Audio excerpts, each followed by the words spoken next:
আসসালামু আলাইকুম।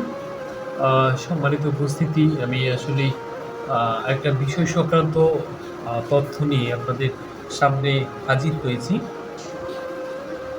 আসলেই যে তথ্যটা এটা আপনারা সবাই অবগত আছেন যে আমাদের দেশে ২০১৬ সালে একটা ঘটনা ঘটেছে। আপনাদের কি মনে আছে কিনা আমি আদৌ জানি না।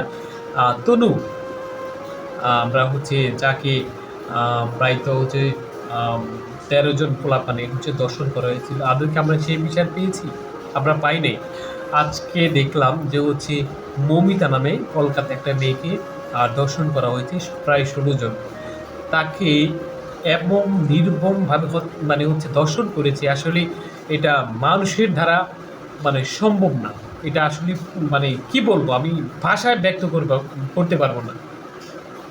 যে একটা মানুষ আরেকটা মানুষকে কতটা পাশবিক নির্যাতন করলে তার চোখ দিয়ে হচ্ছে ব্লাড বের হয়, এটা বলার মতো সেই ভাষা আমার নাই ভাই। কি বলবো আমি আসলে হচ্ছে আহ, আমি আমার জীবন অনিশ্চিত, কেননা আমি আমার কার সাথে বন্ধুত্ব করবো। দেখুন, আপনি যার সাথে বন্ধুত্ব করবেন না কেন, যে আপনি আপনার জীবন কারো কাছে নিরাপদ না, আপনি বন্ধুই পান আপনার জীবনটা হচ্ছে একবার ধ্বংস করতে। যেরকম হচ্ছে মমিতার যে আমরা হচ্ছে যতটুকু জানতে পারলাম যে মমিতার হচ্ছে সহযোগী ছিল, যে যে তার কলিগে তাকে সাহায্য করছে। এটা অত্যন্ত দুঃখজনক এবং হৃদয় বিদারক।